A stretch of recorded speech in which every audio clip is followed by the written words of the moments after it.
Hey, what's happening, all you frogs out there? I'm Duuz-Diz-Din, and I figured I'd throw my 2 cents in on the season finale of Amphibia.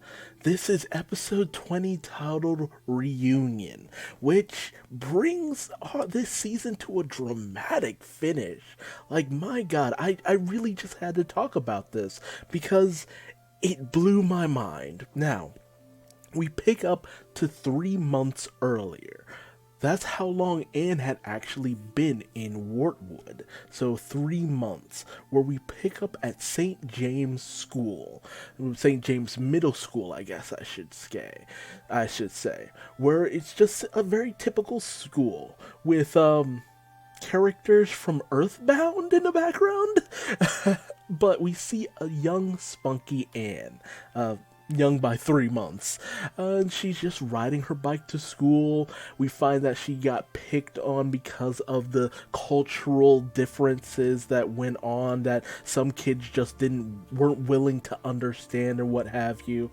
And we actually saw that Sasha would actually step in and intervene whenever Anne was getting bullied. So it showed that Sasha did actually care for Anne. She does actually take care of her people. And for the most part, Sasha and Anne seem like very close friends, seem like very good friends. But you start to see the cracks in it, the flaws in their friendship as the episode goes on. And that's how masterfully written this episode was. It really just showed that, yes, this friendship had great upsides. Anne and Sasha really bonded, and they were very much on the same page for the most part. But certain things that Sasha did kind of crossed the line here and there in terms of how Anne was brought up and her own common sensibilities and empathetic feelings. As we see them skipping class at the behest of Sasha. And because today is Anne's birthday, we find out this is Anne's 13th birthday, her first time in Amphibia. We see, Sasha saying, hey, we should skip class, we should go out, we should party, we should have fun. But you see that Anne isn't quite sure. She's not quite into just going that far. So you see that Sasha is always pushing boundaries, going farther than where it needs to actually be taken, despite Anne's protests is always overridden by Sasha's overbearing personality. But, Anne gives in because she wants to have fun with her friend. And there's nothing wrong with that. It's just that you see how much of a bad influence Sasha truly is. And I love these moments where they're in sync. They really seem to have a good rhythm going. Sasha truly likes spending time with Anne, which is something that I wasn't sure of in the beginning. It always kind of felt like, okay, maybe Sasha is just using Anne because she's a patsy, because she's gullible. And to a certain degree, that's true. We see that time and time again, that, Sasha keeps pushing the boundaries and she keeps trying to include Anne in it. But it starts to kind of feel more like Sasha is just trying to have Anne there to feel like what she's doing isn't all bad, to have that person to say like, yeah, I like this terrible thing that we're doing as well. But Anne isn't quite down with reaffirming that, really going along with these moments. And as we see that, Anne actually had plans to have the birthday party at her parents' house, to have it with her family. But, Sasha kind of persuades Anne to not do this, and she really puts her foot down on this. She pretty much bullies Anne into not spending time with her family because they have better plans. Apparently Marcy has found this great music box for Anne in reference to the fact that they skipped out on dissecting toads, which Anne found to be super gross. So that's where things kind of come full circle. Why Anne stole the music box. It was at the behest of Sasha and Marcy in a situation that Anne didn't even want to be in from the beginning. For her 13th birthday, they took her shoplifting. Like, And Anne wasn't even really down with it. She did it in the end, but not really by her own volition. We then pop up where the last episode ended, where the Toads of Toad Tower swarming into Wartwood. And as, Sasha and Anne kind of get reacquainted, and Sasha makes it known that she's with the Toads of Toad Tower. Hopadiah, Spring, and Polly, come out just questioning what's going on, why all these toads are here, and they're also shocked to see another human like Anne. But Sasha tries her best to dispel their worries, saying they're not here for any trouble, as Grime addresses the various frogs of the valley and all that good stuff.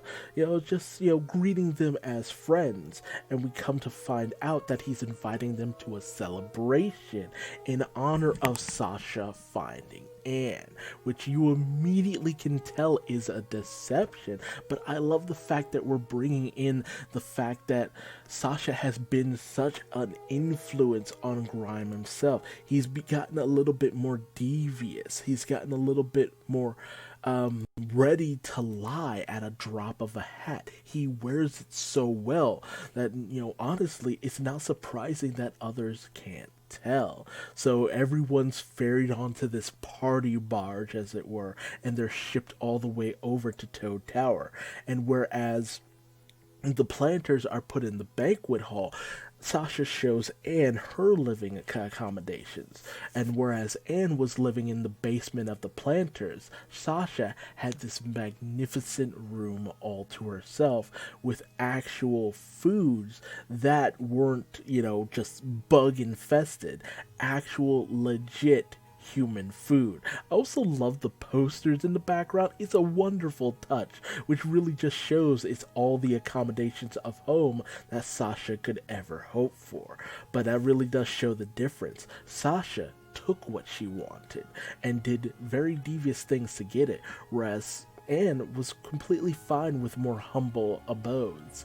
Not all the time, as certain episodes showed, but she was willing to live with it if it just because it was better than living in the forest with the bugs and the dirt and the monsters.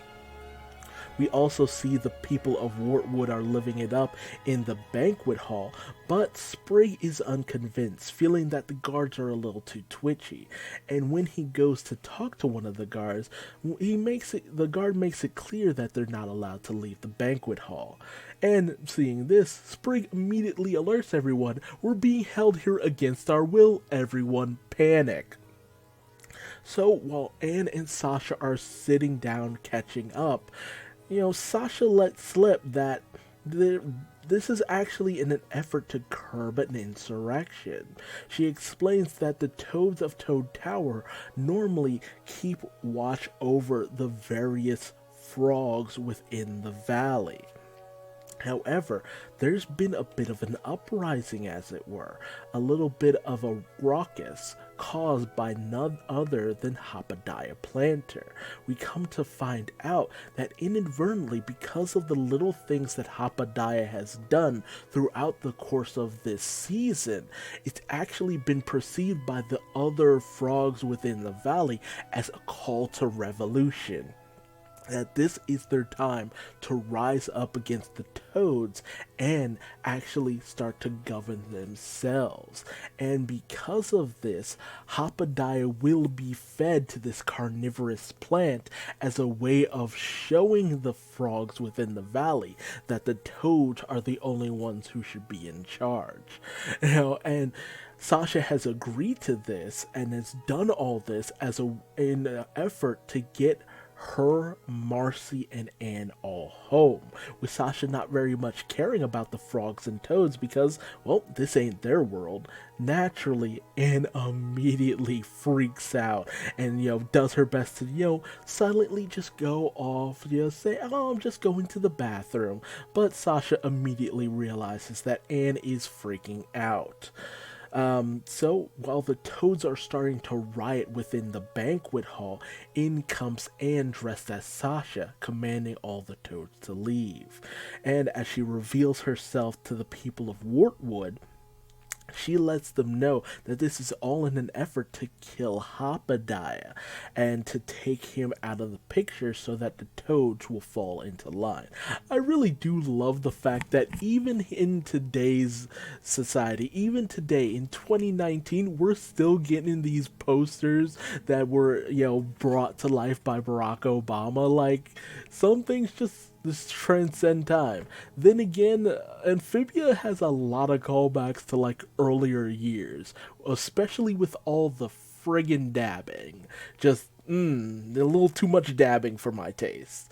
But she tries to call out if anyone has a plan for how they should get out of here. And naturally, Wally, in a very surprising show of force, has a lot of mushroom bombs strapped to him. He is locked and loaded. Like, why are you even carrying all of that?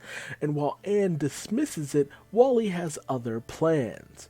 And Anne manages to find a way out through the sewer system. So while she does manage to lead everyone through the sewer system as best she can, Wally starts planting these mushroom bombs throughout the cavern. And while they do manage to find a way out, unfortunately it is directly into the Toad's hands at the command of Sasha. And as she brings them to the top of the tower to feed Hoppediah to the carnivorous plant, she turns everyone over to Grime. And while Anne does her best to reason with both Grime and Sasha that there's no reason for them to do what they're trying to do, Grime is having none of it. He feels that a threat of revolution is too much. It has to be snuffed out here and now, lest more chaos reign. So they get ready to execute Hoppediah, but Anne does her best to hold the Toads at bay. And, Sasha comes in to try to talk Anne down, to, assert her dominance for the most part and just say that, oh no, you don't want to do this, you want to come home, you're making a mistake, just put the sword down and listen to me. And as Anne starts to actually give in steps Sprig, splattering mud across Sasha's face and calling out Sasha's bullshit. He's saying that, hey, if you feel that Anne should subside to you, to serve under you, to just defer to you and demean herself and not even see us as friends, then you don't know Anne at all. She's not that kind of person. And Anne really takes this to heart because someone who's known her all of 3 months seems like a better friend than someone who's known her for I theorize years at least, with as close as Sasha and Anne are. And as Sasha goes in to actually try to kill Sprig for his affront, Anne steps in with her own sword training coming into play. Because I love the fact that we've actually seen Anne get sword training. It's not extensive, but it's enough to actually show what she's got. And she thanks Sprig for really just believing in her and believing who she actually is deep down. And much to the shock of Sasha, and much to the amusement of Grime, who feels like, oh, this is interesting, and he tells Sasha straight out, you have your own insurrection on your hand, and if you do not quell this, if you do not put an end to this, you will never be able to take command of her again. Put her in her place now, or you will never take command again, which Sasha really takes to heart. And Grime even proposes a trial by combat.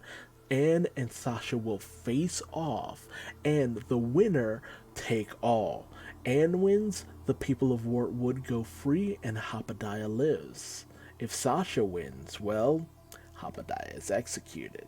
And so they stand off, and it is a very well done fight, very well choreographed. And through it all, Sasha tries to talk Anne down, just saying like, why are you doing this? This doesn't make any sense. Why would you, risk everything for them of all people? But Anne is having none of it. She knows who she is. She knows who she's supposed to be, and she knows who her friends are. And as Anne manages to disarm Sasha, we see that, Sasha's duplicitous side is what gives her the edge. Anne has the skill and the might. Sasha has the tenacity and the strategic mind, showing that it's ultimately going to be those two elements that bring them up for whatever they're supposed to face in the future. There is still that mural that depicts Sasha, Anne, and Marcy facing off against what appears to be a massive toad, and I feel that this will actually come into play. Anne's go-getting spirit and Sasha's tenacity and deceptive nature. And as they continue to fight, we see that deceptive nature come into play. It's Sasha's strong suit. That's where she thrives in misdirect and attacks of opportunity. And as she stands over Anne saying that you should give up, just listen to me, just give in to me. Anne shows her true colors. She shows what she's truly made of. Anne manages to come up and overpower Sasha. Despite everything, Anne does not submit. And that's something we've seen since the beginning. When the going gets tough, Anne gets tougher. As cheesy, I know, but it's really been shown throughout the course of this series. And Anne stands triumphant over Sasha, finally showing that she will not be put down. She has her friends at her back, and Sasha can no longer control her, much to the shock of Sasha. Shock and a little bit of anger. And as Anne calls out to Grime to hold up his part of the bargain, of course he wasn't going to give in. He is not going to give up on putting this insurrection down, to putting this rebellion to bed once and for all, as he grabs Hoppediah and dangles him over the carnivorous plant in order to feed up a serving size of Hoppediah directly to that creature. However, a sudden rumbling starts to come from deep within the bowels of Toad's tower as we find out that Wally's mushrooms have all gone off simultaneously, starting to bring the tower down with everyone inside. And as everyone does their best to rush out of there, including the Toad guards, Grime seemingly falls to his death while Hoppediah jumps to safety. He does his best to evacuate the people of Wartwood, and as the castle falls out from underneath them, Sasha starts to fall to her doom as well, only to be saved by her friend Anne. And while Anne doesn't, completely hold on, the planters are also there in order to help her out, caring for her, doing their best, and going in to try to save her life. Sasha is bewildered by this, and I love the quiet gaze within her. You can see the gears turning. She's starting to understand just how much of a bond these people have gotten together, how deeply they care about each other, and how just ride or die they really are for each other. And through all this, Anne starts to talk to Sasha. She tries to encourage her. She tries to convince her that everything will be okay. They'll make it through this. Anne is showing just how far she's come. She's showing the, caring nature, the determined side, the leader that she's become deep within. But Sasha starts to notice that it's no use. That entire section of the castle is about to collapse. And Sasha apologizes that maybe the planters were better friends than she could have ever been. And she lets go in order to save them all. Much to Anne's shock, Sasha managed to redeem herself in that moment. I love that moment. It really does show that Sasha was never that bad of a person. She just needed Anne to just stand up to her, to show her that, Anne has thoughts and feelings. She has ideas and a mindset of her own. But she doesn't want to be pushed around by Sasha. She does want to be her friend, but she doesn't want to be her lackey, if that makes sense. And, as Anne calls out to Sasha, Sasha is saved at the last minute by Grime, who manages to catch her and cling to the side of the castle. We also have this nice little moment where the mayor rescues the various, more major characters of Amphibia as he goes along. And we have this really somber, quiet moment that is just phenomenal. So many other series just don't get this right, but Amphibia nailed it. This quiet moment as Anne gazes down at the unconscious Sasha, beaten and battered. She's still alive, but she'll probably never be the same. And Grime seems to be particularly angry. Grime cares for Sasha, more than you would think, and he takes this very personally.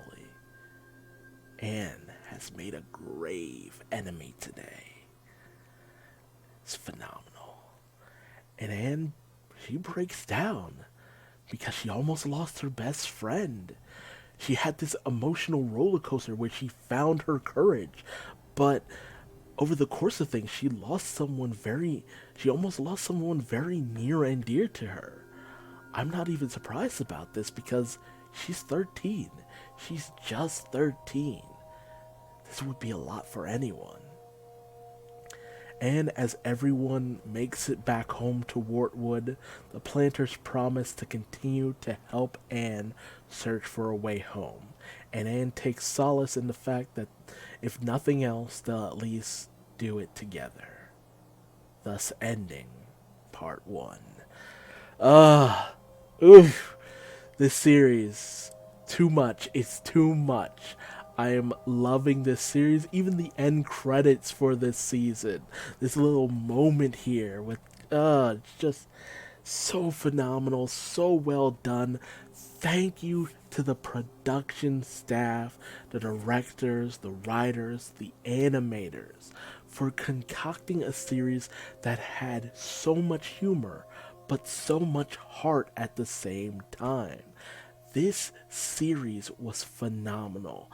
And honestly, my only downside is the fact that I didn't just get to watch this, a little bit piecemeal on a weekly basis. They rushed this out the door, and I don't really understand why. I have a hunch because it rolls in the same vein of Wander Over Yonder, where they just want episodes to be able to replay over and over again, because a lot of their ratings come from rewatches, and Disney is notorious for stuff like this. But I do hope that Amphibia can continue on in as many seasons as it takes to tell the complete story. The fact that this was picked up so fast for a season 2 tells me that we have amazing things to come. Because, hell, the last series to be picked up that fast for a season 2 was DuckTales. And we already have season 3 almost ready to go. And we're in the midst of season 2. Phenomenal. Absolutely fantastic. I cannot wait. And honestly, I just had to tell people about my love for this series. If by some chance, by some weird happenstance, some rando on the internet stumbles upon this video and it's just like, you know what, I just might check out the rest of this series, then I'm glad I put this out there. But hey, tell me your thoughts on this finale in the comment section below. How did you feel about the way things went down between Anne and Sasha? How did you feel about Sasha as a whole? Do you feel like she redeemed herself, or do you feel that she's still a little bit iffy? And how do you think this plays into that, mural of the three human girls facing off against a massive toad? Where do you think Marcy is as well? I've heard a lot of theories about where she could possibly be, but I don't know. It's hard to tell if they'll go with some place that seems obvious or some place that seems more interesting, especially since we know nothing about Marcy. Not really. It really does make you wonder where we'll go from here on out. Not to mention, Hoppediah has his own, chain of secrets that he's keeping under lock and key. So it's really hard to tell in which direction we're going in.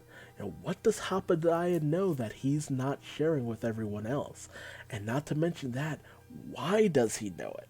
Hoppediah doesn't seem like the most overly knowledgeable person out there, but then you saw the catacombs of the Planter family history.